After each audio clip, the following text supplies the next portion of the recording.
Welcome to the Nerd Party.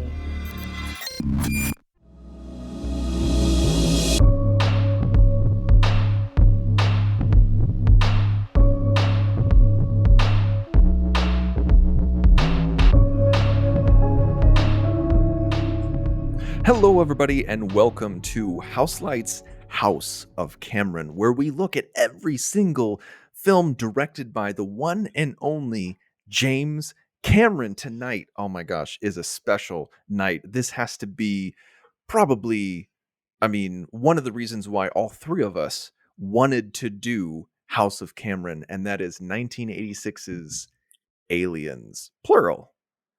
I am your host, Tristan Riddell, and with me, as always, are my beloved co-hosts, John Mills and Darren Moser. John, how you doing? I'm still debating whether the smarter title would have been Alien 2, Alien Harder, but we can suss that out in the show. I was wondering which way you were going to go, Alien Harder or the Deuce Bigalow male gigolo route. Or like, oh, no, wait, sometimes you do Electric Boogaloo. Yeah. Oh, yeah. Alien 2 Electric Boogaloo. You're right. Yeah. But I don't know. That feels a little tired. So I think Alien Harder just works better. Darren Moser, how are you doing? I'm doing good. I just woke up after, it should have only been a week, right? That I've been cryostasis. what, 57 years? What? Man, we're still doing this podcast? But no, I'm very excited to talk aliens. And I'm just going to, not to spoil, it's above a 2. I'm just getting that right out there right at the beginning. Yes, there's hope. There's hope. But yeah, no, this is a great film. And again, like I said last time we chatted, a quotable movie is a great movie. And boy, are there some great quotes in this movie. Yes, there are. Well, since this came out in 1986, I think only one of us maybe had the opportunity to sneak in and see this. Who would that be? No. I would not have been able to sneak into Aliens because I think at 12, the town that I grew up in didn't even have a movie theater by that point. It's not that it's rated R. You're so old that it was before movie theaters. Did you try to see it on a Nickelodeon, or what did you? Actually, what I did actually was they had a big drive-in, and I would just sneak around to the fence and like stand on a soapbox and look over. No, literally, I was in the exurbs, so we didn't have a movie theater. We would have had to go down to like 30-minute drive away. So it's kind of tough to sneak in when you have that hurdle. That's like a 2-day walk. Yeah, but of course I had this time it wasn't my brother; it was my depraved cousins who had no trouble. The whole reason I saw Nightmare on Elm Street so young that it scarred me is because they were like, sit down, watch this movie, because they enjoyed traumatizing children. That's a whole other story. So I wound up seeing Aliens on good old VHS video cassette. And, that was the first time you saw it was on VHS because your cousins tried to scar you. Yeah. They figured I'd be scared out of my mind of the Queen Alien. They were correct. And but the thing is, I recognized art when I saw it, and loved it from that day forward. And then later, when there was the whole special edition, I was like, you mean there's more Aliens to watch? I signed up. War. Yeah, but I watched it, and I don't know that I could watch the theatrical anymore, because anytime I watch the theatrical, I'm like, oh, where's that scene? Oh, where's that scene? So that's where I am. So you two lads had to wait a longer time. Darren, what was your first exposure? Was it on Laserdisc or DVD? It was probably, it definitely wasn't broadcast, but no, I think I was just over at a friend's house and we were watching through, like some alien, like they wanted to do an alien marathon. So we did 1, 2, and 3, unfortunately. And, but it wasn't no special editions, no extended longs. Since then I've seen and do prefer the extended special, whatever they call it, director's special extended supercut. But yeah, it's a sequel, and a lot of times sequels aren't as good as the originals. But but there's something I think about the fact that Cameron did a tonal shift and a genre shift, and it's not trying to make Alien again and another horror movie. This time it's personal. It's That would have been a shifting good it. title though, Alien Again. Alien again. Sounds like a musical. But no, it was instead this action suspense wild ride that you're hooked on, and it's so much fun. It's such a fun movie. But yeah, that was my first recollection, was just a nice little marathon. And we won't talk about Alien 3 because that's not the purpose of this podcast right now. Yeah, and we don't want to go into the dangerous territory of the fact that we discussed Alien 3 as part of our House of Fincher series here That's right. on You House guys Lights. already covered it. So, yeah, it was actually, my gosh, was that the first episode? No, we did his videos first. We did his. We talked about like why we love David Fincher and his music videos, and then did Alien 3.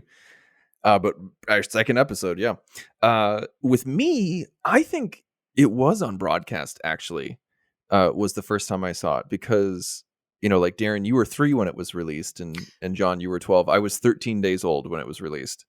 So even though I asked my parents to take me, they were like, "No, just shut up and drink something." And but I remember that's actually how I got exposed to all 3 Alien films. Was they had a marathon on. It was like it's not TCM, but it was like AMC or something like that, like back when they played movies. And because the History Channel, they have aliens on it, right? Aliens. It was, like I was actually enraptured by the entire series because it was the first time I saw the first one. It was the first time I saw the second one, the first time I saw the third one. And I was just like, oh my gosh, these are amazing. And Aliens was I'm right there with you, Darren, with the tonal shift. Like I love that the first Alien is a horror film and Aliens is an action film, and Alien 3 is its own genre. It's a separate genre itself. And I don't like the special edition as much as you guys do. And interesting. Let's go ahead and start with that. Let's start off right off the bat, because all 3 of us watched in preparation for this podcast the special edition. That's the one that we wanted to review because that is the preferred version of James Cameron. Mm-hmm. And we thought, we're like, hey, if we're dedicating an entire series of podcasts to one director, let's go with his preferred vision. Now, right off the bat, I don't dislike the special edition. I think it's great. I think it's a great movie. I think it's a really great movie. And I really like the extra scenes and how they flesh out the Newt relationship, how they give Ripley some much needed backstory. I love what they do for the characterization, but at the same time, from an action film perspective, the theatrical cut is just so much tighter. I feel like it's so much more nail biting and it just grips you a little bit more. And I think that's because there's a lot of times in the special edition where I'm just kind of like, okay, let's get going. Speed up a little bit. Am I alone in this? Like John, what do you think? Yeah, I'm not with you on that. There are a couple of things that are in the special edition where they're nice to haves, not need to haves. So I could say, there might be a perfect edition somewhere in between. But if I have the choice between theatrical and special, I'll go with special for primarily the reasons that you talk about, with a little more fleshing out, with seeing. Now, the one thing that I go back and forth on is it spoils Newt. Newt is a surprise in the theatrical version when you encounter her for the first time, whereas in the special edition, you encounter her first, right? And to have this little girl suddenly pop up, it is very jarring in the theatrical. But I think that there's enough payoff to tie it together, and I think that it's also there's a little bit more of a question in the theatrical version as to whether the company is lying through its teeth, whereas in the special edition, there's no question the company is lying through its teeth. Yeah. But I think that ties in very much to what Cameron's saying in the movie. And, all of that's very much informed by his research for, when he was working on the early scripts for First Blood Part 2. basically leads to this. And what's interesting is his original draft of the First Blood Part 2 script bears a number of similarities with how Aliens goes. Like it really is sort of like they're an ultimate double feature, because you see, how just a little bit of later development and direction can change everything about a script and about a film and finished product. But yeah, I definitely prefer special edition. Darren, what about you? Yeah, I definitely prefer the special edition as well. Especially nowadays where you have like 4 hour Snyder cuts and streaming services as an option. Just so far as the box office runtime isn't as much of a thing, and I can see your point though. The theatrical is a little tighter. It's a little better paced, but I I'm not watching it in the theater where I have to worry about the next showtime and hope I make enough money off of it. So, I'm totally fine always putting in the special edition. It's like, Lord of the Rings. Like, am I going to reach for that theatrical, or do I want to watch those nice extended, you know, maybe because I'm packing for a moving trip. That's usually when I put those on. But but no, I like the extended edition. I feel it adds a lot more. Um, and while, like you said, John, you do get that early shot of Newt and her family, prospecting on the frontier of the hell planet. Like, I don't know how that works, um, but I do. It's got to be like going to Alaska where they give you a stipend. Like it has to be some sort of incentive. We pay you to live here.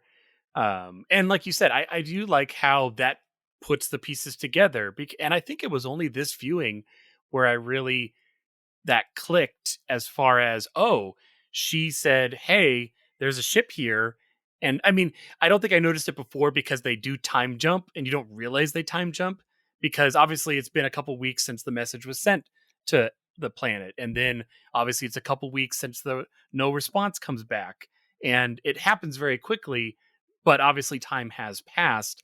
But yeah, when they point out that no, Burke sent them to see if there was a ship there, and basically poked the bear and opened up this whole Pandora's box of death. But no, even with seeing Newt, I feel like it's not necessarily spoiled just because it you don't know she's going to show up later.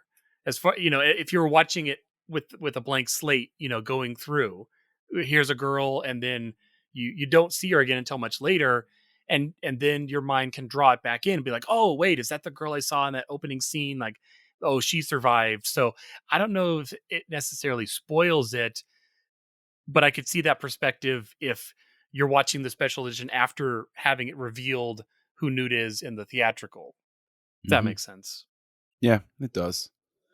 So Tristan, what's the root of your I know, it's a little bit tighter and stuff like that, but do you think that sort of middle ground that exists between the special edition and the theatrical, where there are some things you think, yeah, you definitely needed to put those back in, and other things where if you could just pull those out, you think it would be the ultimate cut of Aliens? Yeah, I do, because I really like the new scenes that are in, but I just think there's sometimes when the pacing just kind of grinds to a halt.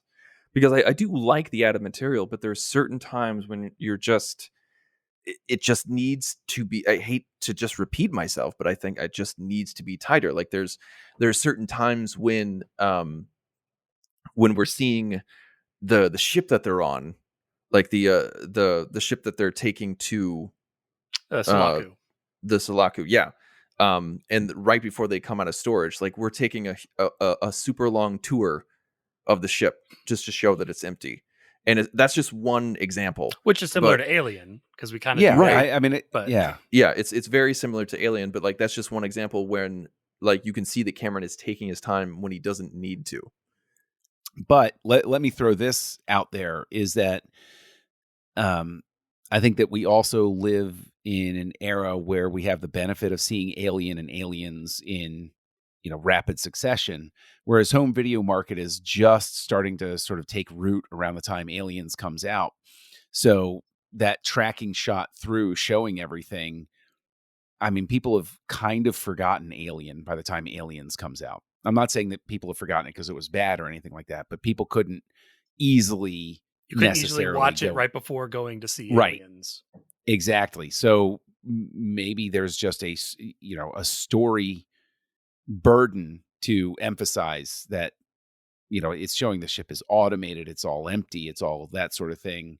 But I mean, that doesn't discount what you're saying, that maybe that Yeah, and takes a it little too long. ultimately didn't wind up in the theatrical. So, I mean, Sure. I'm I sure know. that James Cameron had a reason why he did it. He had a thought process behind it. That's not what I'm arguing. I just think that that's an example of the some of things where, like, yeah, let's keep in the backstory of Ripley's kid. Let's keep in some more of those extra nude scenes. Like the stuff at the beginning with like with Newt's family and everything like that. Like I really enjoyed that, but at the same time, could have been tighter. Do we need all of it? Do we need it at all? I don't know. It's just those kind of things where I think you are right, John. I think there is, for me personally, like I said, the special edition is a fantastic movie, and the theatrical edition is a fantastic film. Like, not often do you get two editions of a film where you're just like, oh wow, both are really good, and it just depends on what flavor you want. But for my personal tastes, I think there's something in the middle that I would really, really enjoy. Yeah. And knowing the way Cameron approaches things now, maybe we'll get one, because how many cuts of T2 do we have after all? So, Oh, it's like Ridley Scott and Blade Runner. Like, are we going to get a final cut? Aliens final cut? No, you can't call it the final cut, because that's, anyone who's ever made anything digitally knows you don't ever call anything final, because then you have final 2 and final 3, really this one, and final 4, don't ignore the other ones. Yeah. Final, please kill me. Yeah. So when you guys watch this movie, because I feel like this was a question that we weren't able to ask ourselves with Wes Anderson, but I feel like this is something that we're able to ask ourselves with James Cameron, is where do you see James Cameron in this? Now that he has one full film under his belt, and now that we're in the future and we know his entire filmography and seen it all several times, Darren, when you're watching Aliens, what do you see that just makes you feel like this is Cameron? Well, and it's not even just this is Cameron. I think it's also Cameron playing in a universe that he didn't necessarily create. Versus like Terminator, where the genesis of that came from him and his nightmares. But I think he does a great job in this of expanding on the alien universe and playing in that playground. And so by not having to invent the wheel and really doing everything from scratch, I see him in a lot of the just little interpersonal moments. I mean, he draws an amazing performance out of Ripley, and you get a lot from Newt, and it's difficult to. It makes me think of kind of like Jurassic Park. Like in Jurassic Park, you have kids that are also in jeopardy, and they have to convey that sense of fear. But Newt is on another level where she is conveying this PTSD, shell-shocked sole survivor of the colony for who knows how amount of time, and she says so much with so little. Like her little lines of, they mostly come out at night. Mostly, you're just like, oh man, there's a story behind that. We don't have time to get into that, but we know it's there. And I think also uh, just perfectionism. Like there's not a part of this scene or a part of this movie that doesn't feel real. Like from the Marines and the way they suit up and the way they cryosleep and the way the planet operates and all the steps the colonists took that were inferred for how they barricaded themselves. Like everything like feels thought out, and it has that Cameron meticulousness in it. I think that overall is what I feel from this movie. I think that's a good answer. Yeah, like Cameron being meticulous. I think that's a very solid answer with where you say James Cameron. Now, John, I see you pondering. I see you thinking. I see the wheels turning. What's your answer? Well, I mean, if I'm going to go visually, Cameron, you can definitely see his preference solidify in terms of like color palette and composition. And Darren, to your point about perfectionism, there's a crispness to the picture that he is really meticulous in how he sets things up and how crisp it looks. You can tell that sitting behind the camera is a crew that is saying to itself, do we really another take? Okay. And I think that story wise, if I'm projecting out and saying, oh, where do I see Cameron story wise? And this carries over from Terminator is he does. And I know he got in a big stink because of the way he said it when he was talking about Wonder Woman, but in a lot of ways, Cameron's movies were pretty groundbreaking in terms of establishing the strong female action hero, right? Sarah Connor goes on a journey, and so does Ripley in this. And Ripley becomes that badass action hero by the end of this movie. But she's not at the beginning. Right. And that's completely abnormal for the time period, right? Like it's trailblazing. But the thing is, audiences didn't even notice it. They didn't even think about it that way. They just thought Ripley's badass, and so I think Cameron has always been really good at that. And I think that Cameron is also, speaking again to character, his characters are always very clear. You know who each personality is, right? And he gets everybody to give that performance. And there's some alternate universe where I can't remember his name, where the guy who was originally cast that Michael Biehn took over for, and he's a good actor. And I can't remember his name right now, James something. Anyway, there's some alternate universe where he stayed in the movie, and I'm just endlessly curious as to what Cameron couldn't get out of him, because Biehn in this is magnificent. Oh yeah. So what was different? What wasn't working? And well, forgive me, because I feel like I really wanted to look this up before we sat down. Yeah. But I remember that story too. And please, everyone, do not take me as the gospel here, because I could absolutely be wrong. But I thought it wasn't so much his performance. I thought it was personal issues. I thought like it was things that he did either offset, or like he showed up hungover, or it was something like that. Like he didn't show up to work. And so it wasn't so much like, oh, he's given me this and I wanted that. It was this guy is off the rails and I need somebody to come in at the last minute. Oh, I know Michael Biehn, he'll help me out. Kind of thing. I think that's what I heard, but I could be absolutely wrong. I never knew actually that Biehn wasn't originally cast until relatively recently. And to find out that that's the reason why his armor doesn't fit quite right, is they didn't have time to refit it for him. But it adds so much to his character to have that ill-fitting armor. Like it's serendipitous that it didn't work out, and Biehn had to come in. And I can't help but think that there would have to be some sort of part of Michael Biehn that was thinking like, well, why didn't you think of me in the first place? Right? Yeah. We worked together. We worked together before. You got Lance over here. He came along. Yeah, exactly. You're already bringing along Terminator folk. Why I not can me? be your Ranger Rick. Come on. Yeah. So yeah, and I think that visually you can see Cameron more sure of himself, and everything's more more developed, more crisp, more precise, even than it was in Terminator. And you see somebody that he's got money now. Yeah. I mean, he's got money, but at the same time, this is also done, relatively speaking, for a much lower budget than it, in somebody else's hands. This would have been one of those crazy budgets. So it's sort of ironic. Yeah, it's sort of ironic that Cameron is the one that brought it in at the lower budget. So for me, I would say my answer to that question of where we see Cameron, or where I see Cameron, is definitely the production design. Specifically with this, like with Terminator, Aliens, Terminator 2, and Avatar, so much of the production design is so similar when it comes to the technology that's used, the vehicles, the guns. all scream James Cameron. Like, he has a style. It's all like future Marine style. Like, that's very much where he likes to live. And even, like some of the planes look so similar from like the ship that they The drop dropped. ship.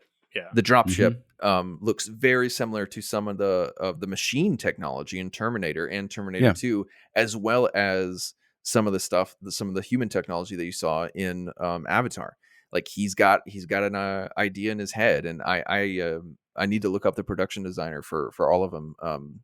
But it's, yeah, I think that is definitely where I see Cameron, because when I see that kind of tech, or if I see vehicles shaped like that, and it's like, boom, that's him. That's what he thinks the future is going to look like. Yeah, which is interesting because it would be interesting to see him stretch at this point, this many years later, but it's also interesting just to see what he accomplishes here, just in terms of that production design. And it's what is always fascinating is that I remember at the time, or maybe it was a couple years later or whatever, where somebody was complaining about the technological advancement gap that they saw between Alien and Aliens. And this was in some newspaper review where they said the technology had not advanced enough in the time that Ripley had been asleep, because the Marines wind up relying on sensor technology that's incredibly similar to the air sniffer that they work out in Alien. And that was a big beef that the critic had with the movie. And I remember, I was a tender young lad and I was reading it. I was like, what's wrong with you? That's insane. Who cares? Yeah. And it's just funny how so many years later, that's basically just a Twitter conversation. So more things change, the more they stay the same.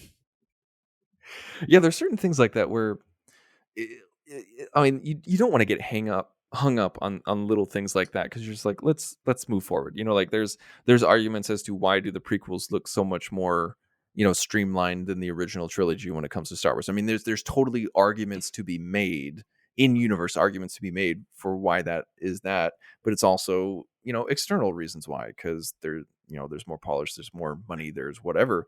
But in the Aliens universe, I kind of always took it as not peak technology, but there's certain things that just work. There's certain things that don't need to get better. And at the same time, when you have so many people being in hypersleep for so much of their lives, Right. sometimes technology can stall, especially when you're going on such a long trip. You're just like, oh, pick up what works, because I don't need to learn how to use it, because this is what I always used. Like you see a lot of that in sci-fi novels and stuff that deals with relativistic time, things like that. And so that's kind of how I always took it. And actually, to be honest with you, I never thought about it until just now. Right. Well, I mean, yeah, you could be like, oh, it's the military. They're always going to do things on the cheap. Well, they're not going to upgrade unless they have to. It's just another tidbit to show this is the same universe as Alien. Yeah.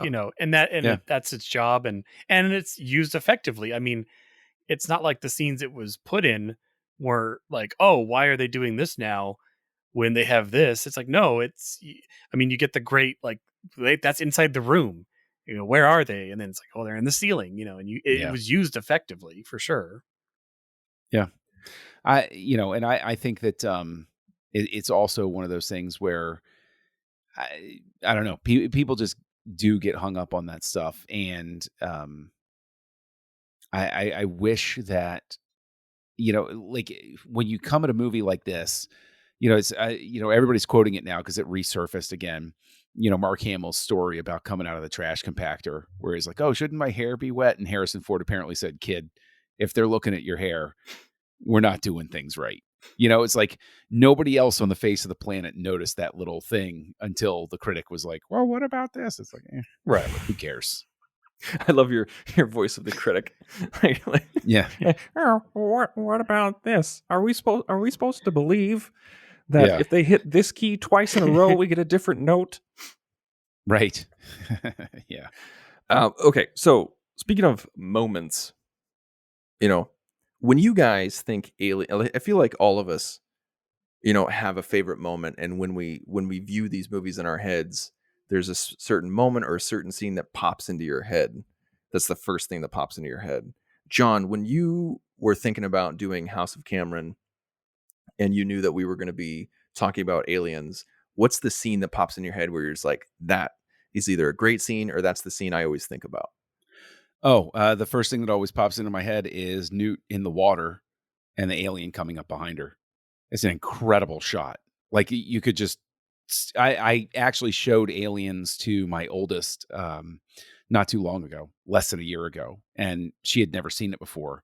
And so I showed her Alien and Aliens, and that was one of the things that she also walked out, when that shot happened. She's like, oh my gosh, like it was, that thing sticks with you. Like the other shot that springs to mind is when the elevator opens, that the queen alien has come up and it's just nothing but pitch black inside. And then you just see her emerge from the shadow. Like I'm getting goosebumps just thinking about it, where it's like, that's such an incredibly well done moment that all of these viewings later, all of these years later, still can get a reaction out of me. Everything about the queen is amazing. Yeah.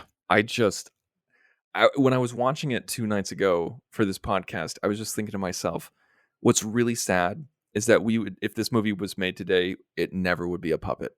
It would never, ever be a puppet. And you cannot replace this with CGI. And I am not one of those D-bag hipsters who is like anti-CGI or like says that it can never be done well or anything like that. I prefer my cinema in the original 16 millimeter. Yeah, exactly. Like you can't appreciate it until you get that kind of grain, okay? And I only watch my movies on projector. Yeah, no, I'm not one of those guys. Please don't audit me. My living room is a fire hazard. The Queen could not be made today with CGI in any way, shape, or form and have the same kind of impact. It's just, and also the editing. You got to give praise to the editor, because I feel like the editor of Aliens is like the editor of Jaws, where if you stayed on a cut 1 millisecond longer, it wouldn't be terrifying. It wouldn't feel real. And it was just cut to perfection. And that's what you need to do with that kind of puppet. And I think what pops into my head is to be honest with you, is the same shot, John. But the other thing that pops in my head but makes me cringe every single time is when the alien queen rips off her egg sac. Yeah. Even though I do not have any analogous parts, I start to clinch every inch of me, because I'm like, oh god, that has to hurt. But yeah, it's I think that's what pops in my head. Darren, what about you? Oh, for me, it's Ripley's rescue. It's where the Marines are all down. It's going bad, and this is where she's like, "Get them out of there!" And the Klingons are right behind her. You hear their theme, and they're but she throws herself into the driver's seat, and the lieutenant's like, "Ripley, where are we going?"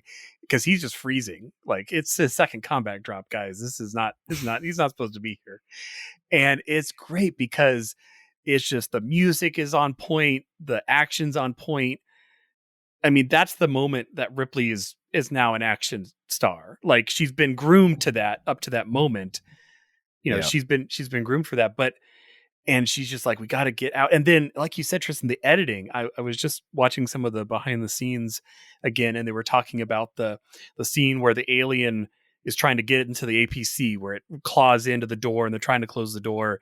And they ended up just doing it reverse because they couldn't get the take where Hicks puts the shotgun in its mouth. So they were just like, well, just put it in his mouth and pull it out, and we'll just shoot it backwards. And, it worked. But that, it's like,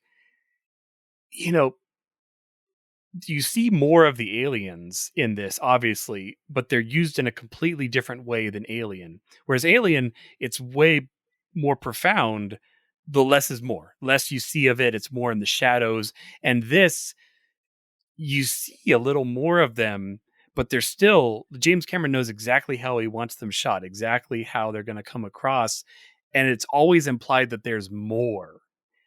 Yeah. It's like the stormtroopers of Star Wars. There's never just two stormtroopers anywhere. Their fear comes from the fact that a legion is here, because that's how the Empire rolls. And the same thing with the aliens. You know, if one comes around the corner at the Marines, you know there's 5 more behind them, and Yeah. they're so screwed that it's game over, guys. It's game over. Yeah. And one thing that like you said, like he shows them the right amount, and also for the genre too, because this is an action Right. film. Where if you look at Alien, the fear They're was still in that terrifying. yeah, like the fear is in that there's one, and they have no weapons. They're not Marines. They're truckers. They're truckers in space. Space And- truckers. And they're just trying to get by. They're trying to survive, and they're trying to get away. And in the second one, they go there specifically to kill them. They're armed to the teeth. So, like every once in a while, when I watch They're Aliens, ultimate and- badasses. yeah, they take a machine gun to the face of one of them, and they just act like it's nothing, and then they keep running away. I'm just like, man, if only the crew of the oh crap, man, I'm blanking. Oh, the on Nostromo? Nostromo. Oh, the Stromo. I kept wanting to call it the Nebuchadnezzar. I'm like, no, that's Matrix. Like if only like the crew of the Nostromo had one gun, they'd be fine. They'd be absolutely fine. But yeah, because the fear of that they are Legion, like we are Legion. There's always more. That's part of the fear, and that they have those 4 automated guns. Oh, the auto guns. Yeah. Oh, Yeah, God, I like love- tho- and that's that's an a bit added like- scene too. I think that was Is added it? to this. I'm pretty sure Yeah. that was added in the special edition. Yep. Because Oh, you I could thought see it that was as really unnatural. something. Because that's something you could easily cut. If you cut that entire sequence, it doesn't change anything. They secure the doors, and then next you get the part where they're coming in through the ceiling. But Yeah. instead you get the APC or the auto guns. But you were saying, Yeah. Oh no, I was just saying, like that scene adds so much in my opinion, because it adds that fear of they are all around us and they keep coming. Like we're And you don't running see out 'em. of bullets and you don't Yeah. see them. It's kind of like what Star Trek had to do all the time in television, where they're like, like this huge battle is going on and it's just like 3 dots on a screen. You're like, oh my god. yeah. Yeah. Oh no, they've destroyed something. I can't show you, but take my word for it. Yeah, it's really dramatic. Yes, the agony, the despair. Well, I know that Cameron redesigned, well, not him personally, but I know that under his direction, they redesigned the alien suit so that they could be a little bit more acrobatic and bounce around and everything. And You could really tell. yeah, you can. And what's interesting is that I know that there's been an offshoot now of trying to explain why they looked different between them. Because, of course, people can't just accept that it's just a different production value. Right. No, God forbid. And I wanted to ask, did you, either of you, ever read the Dark Horse comics that were basically spun off of the Alien series? Because they're No. very much in this vein. I've read some of the novels, like the more recent ones that have come out in the Alien universe, and those are very interesting, but I've never read the comics. Yeah, the Dark Horse comics really that's sort of like how they really kicked in to the market was they had a series of aliens stories that were all really, really interesting. And it was very obvious that everybody was very influenced by Cameron. Like none of them were like Alien, and nobody paid attention to Alien 3. They were all about aliens and spinning off of this film. I always looked at Yeah. it as, I mean, obviously what kind of a creature or person is impregnated has a little bit of say on what they look like coming out. But I always looked at it as the one in Alien was kind of like a scout alien. It's very slow. It's very deliberate. It's terrifying. And these I thought were more of the queen drones. Like these are the soldiers that protect the hive, that protect the queen. So they're a little more ridged. They're a little more tough. They're not going to leave the queen's side. That's their number one goal, is protecting her. And because there's obviously bee allegories in all of this. Yeah, I like that. I like that reasoning. So- I like that reasoning a lot. Yeah. That it's just like, the queen laid different kind of eggs, and Right. those kind of eggs had different kind of jobs. I like that a lot. Yeah. So here's a question though, because of course the whole thing is about them getting away. right, and escaping, and things not working for them at all. Yeah. So, like, there is very much a a structure here, I think, as well, of they're trying to get away, they're trying to escape, and just leave. They're not content to leave the aliens be. Like, they want to wipe out any chance whatsoever that the aliens could ever exist again. Right? That's their hope. Do you think that would have flown in the current sympathy for Godzilla mindset, I would say? Do you think that this winds up being a thing now, or do you think that Cameron is sort of able to sneak under the wire before the Are you saying, are we sympathetic to the fact that the aliens get killed? Right. Do you think that nowadays, if this film were made, that there would be more of an effort to, well, we'll leave them alone. We don't need to destroy everything. This is their world, and leave, sort of thing. Whereas Cameron's so you're saying whole the attitude hippies is, won. Did I say it was indigenous, John? Did I Q's shrink in the remaining years since I've been gone? I said it was an alien ship that had crashed there. It's not their planet. Oh, that's a good point. That's a good point. But short answer, no. I have no sympathy for the aliens at all. No. But I'm saying, do you think that would exist today? Do you think that they would restructure the ending? I think Godzilla is a character that they've put emotion into, and I don't feel any emotion connected to any of these. I know what you're saying, and that's a good point.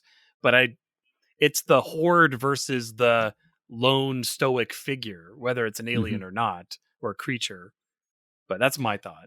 Yeah, no, I'm with you, Darren. John, I think that's a good question. I think that's a solid question because of how things have changed. I mean, like, if this movie came out today, would there be, a spin-off film where all of a sudden the queen is the hero? Like, I don't know. Like, where we see the origin story behind the queen. She's just a mother, guys. She just loves her eggs. She's protecting her kids. She's misunderstood or something like that. Yeah.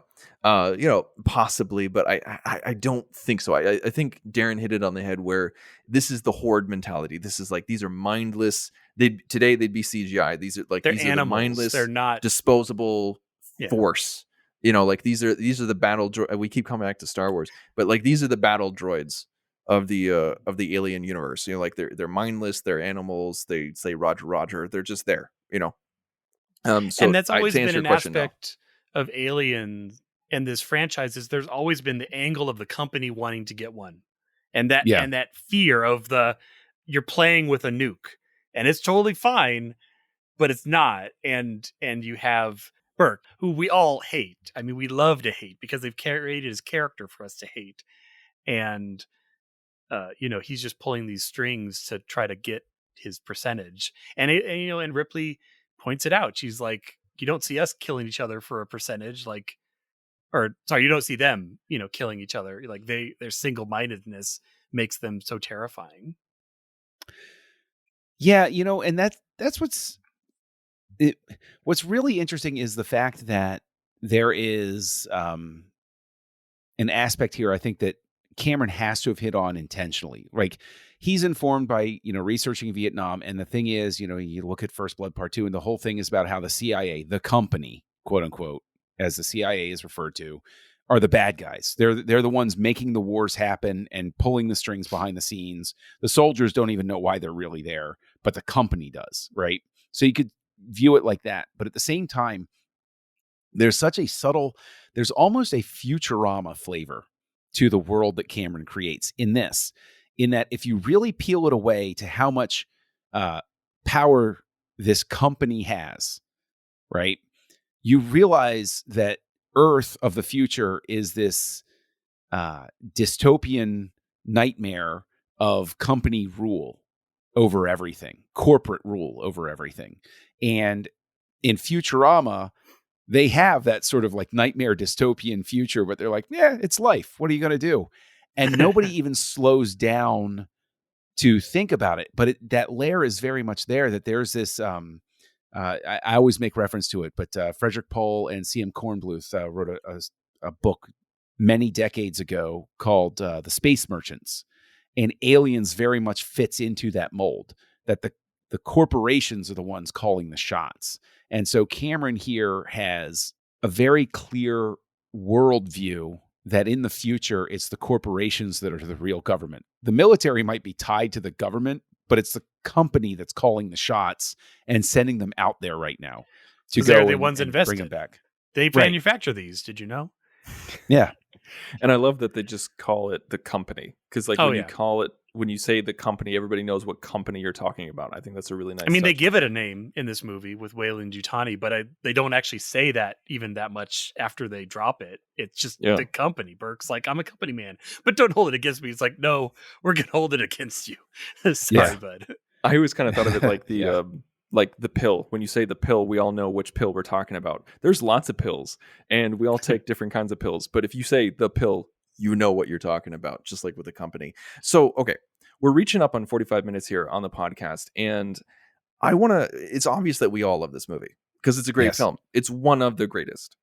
But I want to figure out from you guys what doesn't work for you, if anything, and nothing is a completely, acceptable answer. But even though we love something, it doesn't mean that it's always. I want always more. Free it's from, too short. No, just kidding. Free from criticism. Yeah, Darren, you want the Cameron cut. Since you spoke up, you get to go first. Is there anything that doesn't work for you in this film?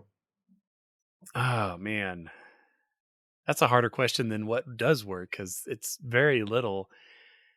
Yeah, I mean, besides cuts and scenes and addedness, it's just a great story, and the arc they take Ripley on, the arc they take other characters on, the way they make you invested in the Marines. I was way more invested in this watch through of a lot of the background Marines that, they're there, they have their moments. They're just not, it's not Hicks and Hudson and Vasquez, those are the front runners, but you get a moment with every single person, at least a little one. And I don't know, just maybe just that Cameron didn't come back to direct Alien 3 and make his version. But no, that's what you can say. No, I no, there's nothing that doesn't work. I can't really think of anything that doesn't. I mean, on a technical level, I could think of maybe one or two shots where they're using rear projection and it kind of shows. But that's an acceptable answer. Yeah, where maybe clean that up a little bit, but that's really all I can think of. Pretty much everything else is perfect. John, what about you? Yeah, the rear projection is a good flag to throw, especially when they're standing on the disintegrating platform. That shot always takes me out of it for a heartbeat, where I'm like, that doesn't. Okay, for me, we're it's back to the everything. crash of where the plane is crashing, the crashing, and it's like this giant fireball that doesn't light them up as much as it should because it's not actually there. But I mean, it's cleverly done for its day. But yeah, it was a lot like in Terminator that happened, and you can tell James Cameron is a fan of rear projection. Well, I mean, it's how he keeps the cost down here, right? And the thing is, there's one thing that is, it's one of those things where I don't think it's really a flaw, but it's something that once I noticed it, I couldn't ever not notice it again, and I go into it every time. Don't you ruin this movie for me. I think I know what you're going to say, and I want to. And I'll be honest. If it's the same thing, I'll be honest. Oh, I was going to say the final shot. The fact that it's like a still picture that he zooms in on bothers me. I think understand. Scott did that in the first one. It's a still photo that he zooms in on. There's no grain motion whatsoever. Okay, well then I completely. If Ridley Scott did it at the end of the first Alien, I'm not allowed to make that complaint. So there you go. Well, the Alien cheerfully withdrawn. It's the still shot of them in hypersleep. In the hypersleep, and I'm trying to remember what's the still shot in this one. It's the same last thing. Shot. It's the same thing. Yeah. What I thought you were going to say is that once you notice that Ripley is holding a mannequin newt, you can't unnotice it. Screw you. Don't make me look for it. Oh my god, dude! It you cannot focus on anything else. And like her hands put together, like every once in a while, they have a close up shot, and the hands are so poorly done. Like when they're latched together, it looks like this for the very end, pastor? Or is when she rescues her running from the queen. around? Oh, okay, when she's carrying her. Yeah. That's And true, I'm not because like, I mean, a little girl would actually be very heavy after a while. But yeah, take after take after Yes. take. You know, like I'm not criticizing them doing that, but once you notice it's a doll, you you're have just like, 5 minutes to reach minimum safe distance. It doesn't matter how heavy she is. Yeah. Next time you watch John, I'm gonna text you as a reminder. I'm not going to tell you when I'm watching. Yes, Problem you will. solved. Yes, No. you will. No. So for me, on a technical level, like besides the rear projection, of course, what doesn't work for me is the miniatures. The miniatures never worked for me on this film. Like, while the puppetry is amazing, the alien effects are fantastic, the miniatures always look like miniatures to me. And I can never not see them as miniatures. See, I honestly wonder if that's an offshoot of his time with Corman, where it was sort of a good enough mentality to get those sorts of shots done. Because, you know, you look at his special effects camera work in Battle Beyond the Stars, you can tell that it's the same person, at least, you know, setting up those shots here. I definitely think they look a hell of a lot better here. But I think your eye is just too discerning. No, you know, I it doesn't take me out of it, because to get back to the production design, the design is so good that I don't care. But I do think that probably his obsession with crispness is what undoes him, because you need a little bit of softness Atmosphere to how you're shooting miniatures. And so that's probably what undoes it. Yeah. Well, and he also, it's not a cheat, but it's a good use of the technique. You know, like, again, I'm thinking of when they fly in on the carrier, they're often looking through the in-universe monitors, which, I mean, are grainy as all get out. Like, you can't tell. Like, sure, is that a model? I can't even. Is that a building? It's really hard to tell. But that helps, I think, soften it a little bit. Yeah, I would say it is on the edge, but for me personally, it doesn't pull me out when I see the miniatures. They're enough to keep me intact inside my viewing mind as I'm watching. Mm-hmm. And okay, so I debated whether or not to say this for the entire show. Because I feel like I could get assassinated for saying this, but I want to say that we're not going to assassinate you. We're going to leave you in this room with an egg. Yes. Nothing bad's going to happen. No, not at all. But I just want to say that I love these movies. I love these movies. My little girl's middle name is Ripley, okay? Because of these movies. I freaking love them. But Bill Paxton's performance gets on my nerves. I will slap the ever-loving crap out of you if you ever say that within arm's Bill length Paxton. of me. I cannot. I love Bill Paxton. Wow. No, I think he's a great actor, but he is so over the top in this one. Nope. You're just like, oh my god. Nope. Like, he's really quotable, and I think there's a few times when you're just like, wow, that's a lot of fun. But there's other times when I'm just like, his voice is like nails on a chalkboard to me. Nope. You're actually wrong. It's incredible. Tristan, I've never over here. Before this moment, I've never encountered an opinion that is scientifically wrong. Wow. Like, I can actually prove that it's incorrect. Yeah, I mean, you know, you do you. That's fine. But like, Paxton is pitch perfect here. Ooh, Paxton is pitch perfect. There you go. I should have been Gene Shalit in a past life. And I can tell you that. He's the third of the Terminator trilogy to come over, the trifecta. Yeah, exactly. But I think because his character is so incredibly distinct, I love his performance. I also love the fact that he is over the top until somebody smacks him down and basically says, "Shut up and get it together." And then he's, you know, like a kid who's been throwing a tantrum. He's like, oh, okay. He's also kind of on his own. Like, the others kind of pair. Yeah. Like, you have Vasquez and the other, you know, long rifle guy. Like, they all kind of group up in a lot of the scenes, but not with Hudson. He's kind of like the boisterous, like, I got to prove why I'm here. Yeah, you know? Well, I mean, he's he speaks to something else that Cameron really carries through in his movies, of the false machismo, the insecure man who has to talk a big game, and then as soon as he is in a panic situation, completely is useless until you get them together. And he's not a Right. bad person. He's just that person who comes in and is talking such a big game, and you just know that they're going to be useless in a truly clutch situation, but they won't shut up until they're in that bad situation. And then you'd be like, all right, look, your time's done. Be quiet. So I love Paxton in this. I actually, I wrote a whole blog about, like, the aliens analogy, where, like, when you go into a crisis situation, everybody is somebody in this movie. And who are you? And who are you choosing to be in that moment? That's a good point. That would be fun to read. Yeah, Burke, by all means. trying to get the percentage. Yeah, no, I'm not gonna argue it. Good. But like you mentioned, just before we sign off here, Darren, you mentioned those Vasquez's gun. As somebody who works in video production, I freaking love those guns because they're based off of the Steadicam. Yeah. Yeah. I own a Steadicam. I'm horrible at it, but like and you haven't built an you need to build the prop, man, to put on it. I would do that like in a moment. Just got to do those practice maneuvers. Be like, yeah.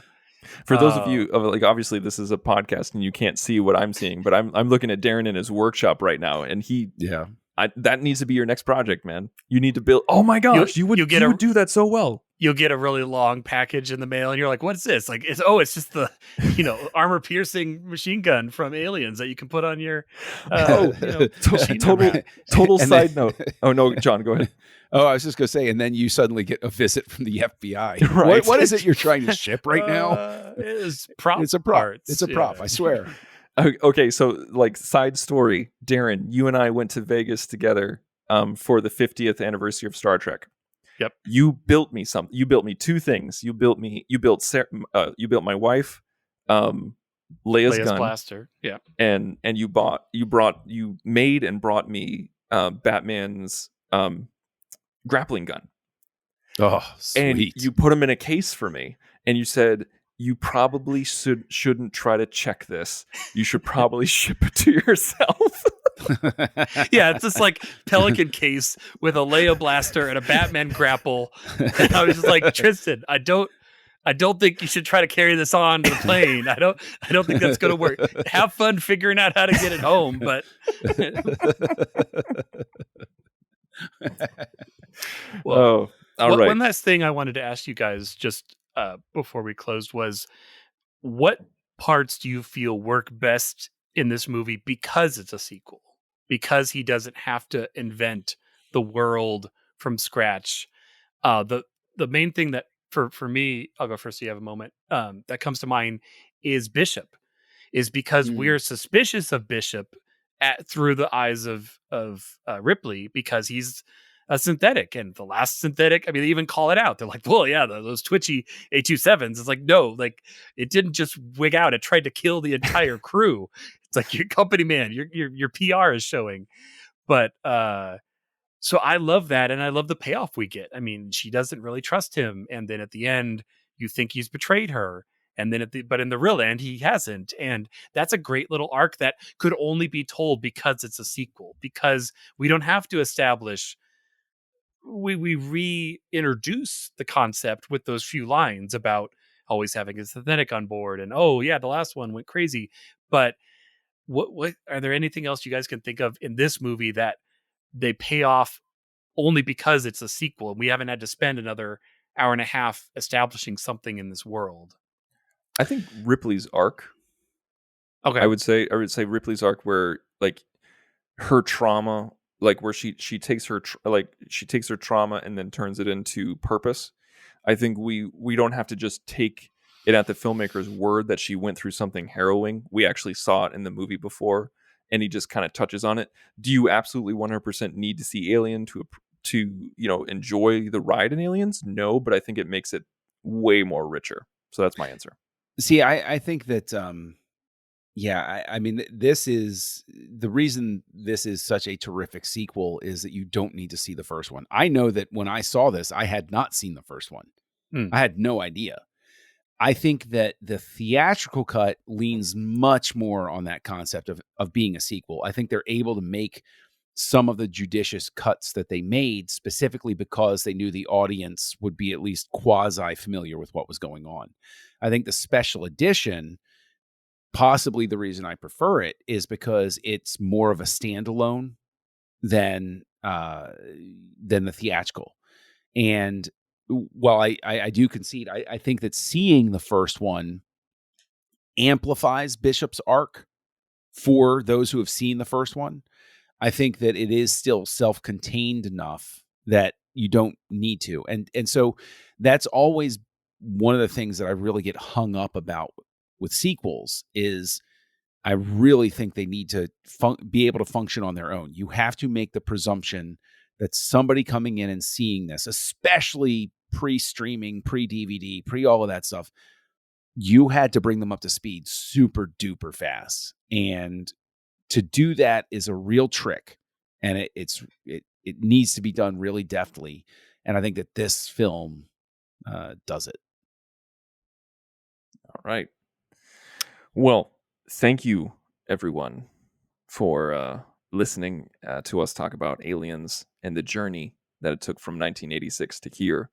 Darren, what kind of rating would you give Aliens? Would you give it a 2 or more? I'm not going to live that 2 down for a while. Never, am I? never. No, this is a 5, guys. It's a total 5. You know, I don't like even half numbers because then you might as well do it on a scale of 10. But yeah, it's whether it's theatrical or special edition. I mean, if you weren't an Alien fan going into this, you're an Alien fan now. I mean, does it mean you want to watch all the rest of the movies? There's hit or miss, but I mean, I remember playing on my PC the Alien versus Predator versus Marine game. Oh my gosh, that was so fun.